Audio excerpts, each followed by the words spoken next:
आशा संगत है और हम हाथ जोड़ के रिक्वेस्ट करते हैं कि क्योंकि हम आग लगाने वाले हैं और आग भागने नहीं देंगे।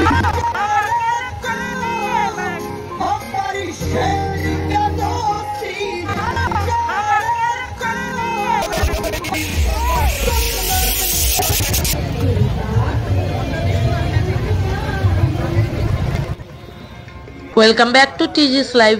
বন্ধুরা, আজকে শ্রী গুরু নানক দেবজির 555তম জন্মবার্ষিকী, আর আমি আছি আসানসোলের গধুলির সামনে গুরুদুয়ারাতে, আর আমার সাথে আছে আমার দিদি।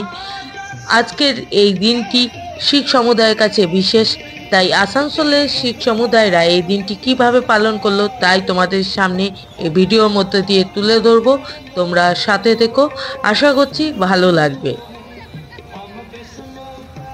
আজকে ছিল পূর্ণিমা, তো আকাশে গোল করে চাঁদ উঠেছিল, ভাবলাম তোমাদেরকে দেখিয়ে দিই। তো এই হচ্ছে পূর্ণিমার চাঁদ। অন্যদিকে এই বিশেষ দিনে শিখ সমুদায়রা তারা সেবামূলক কাজ করে, তো সর্বসাধারণের জন্য যে সেবামূলক কাজ, সেই সেবামূলক কাজে তারা ব্যস্ত ছিলেন।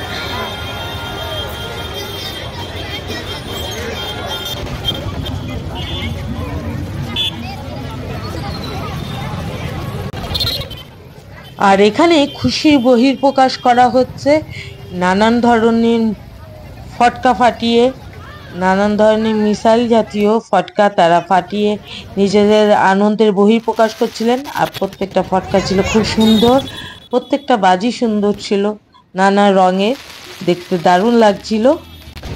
আর এই এক এক করে ধীরে ধীরে প্রচুর সংখ্যক মানুষ, শুধু শিখ সম্প্রদায় না, সকল সম্প্রদায়ের মানুষ এক জায়গায় একত্রিত হয়ে উঠেছিল। কথাতেই বলে ভারত সর্বধর্ম সমন্বয়ের দেশ, তাই সহজেই বোঝা যায় যে যে কোনো উৎসবই হোক না কেন, ধর্মীয় উৎসবই হোক না কেন, সকল সম্প্রদায়ের মানুষই একে অপরের উৎসবে নিজেদেরকে মিলিয়ে নেয়। তো এখানেও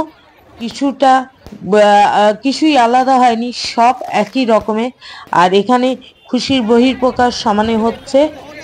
আর এবার দেখো যে খালসা বাহিনীরা আছেন শিখ সম্প্রদায়ের মধ্যে, এখন সেই খালসা বাহিনীরা তারা নিজেদের যে ক্রিয়া, সেই ক্রিয়া ধীরে ধীরে দেখানো শুরু করেছে।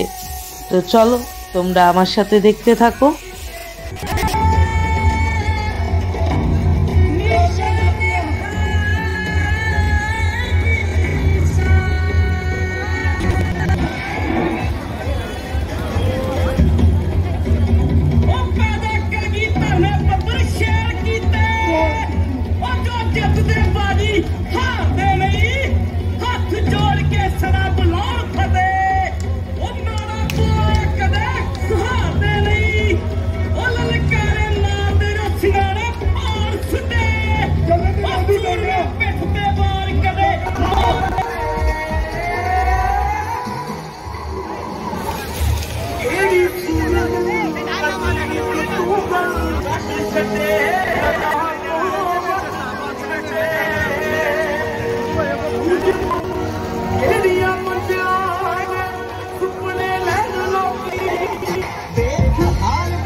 सुनिए, आशा संगत है और हम हाथ जोड़ के रिक्वेस्ट करते हैं कि क्योंकि हम आग लगाने वाले हैं और आग भागने नहीं देगी।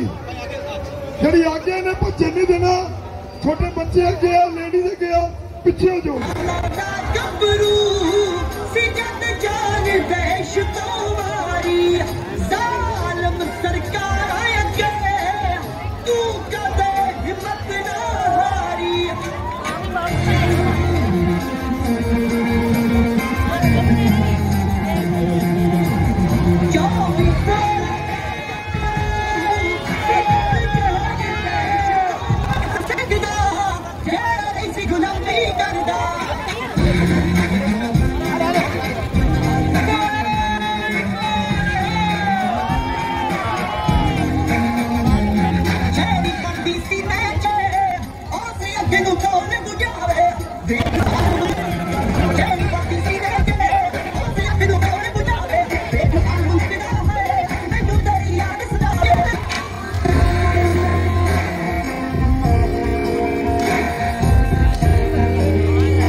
তো বন্ধুরা, এতক্ষণ তোমরা খালসা বাহিনীর নানান ক্রিয়াগুলো দেখলে, যা তারা প্রতিদিন নিজেরা প্র্যাকটিস করেন, আজকে সকলের সামনে তুলে ধরলেন।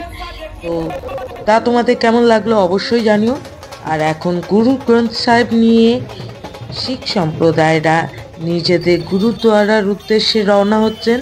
তার আগে এই যে পথ পরিষ্কার করে যাওয়ার যে রীতি উনাদের, যে গ্রন্থ সাহেবকে নিয়ে যাওয়ার আগে সেই পথকে জল দিয়ে ধুয়ে সুন্দর করে পরিষ্কার করে সেই পথে নিয়ে যান তারা, তাই সেই কাজই এখন করছেন।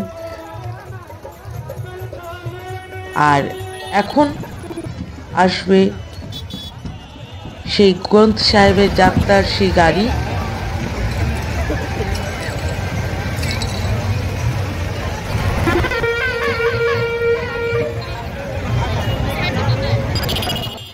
এখন তোমরা দেখতে পাচ্ছ পবিত্র গ্রন্থ সাহেবকে নিয়ে যাওয়া হচ্ছে, আর সুন্দর সজ্জা করে নিয়ে যাওয়া হচ্ছে, খুব সুন্দর। আর সত্যি কথা বলতে এই বিষয়গুলো দেখলে একটাই কথা খুব গর্বের মনে হয় যে ভারতের মতন একটা পবিত্র ভূমিতে আমরা জন্মেছি, যেখানে আমরা সকল ধর্মের, সকল বর্ণের, সকল ভাষার মানুষরা একসাথে রয়েছি, একসাথে একে অপরের সাথে মিশে যাই। তো যদিও এখন হিংসা বেড়েছে, তবুও আবেদন রাখবো হিংসার বাইরে গিয়ে সমন্বয়ে সম্প্রীতি আর ভালোবাসার আবদ্ধে যেন ভারতবর্ষ এক হয়ে থাকে।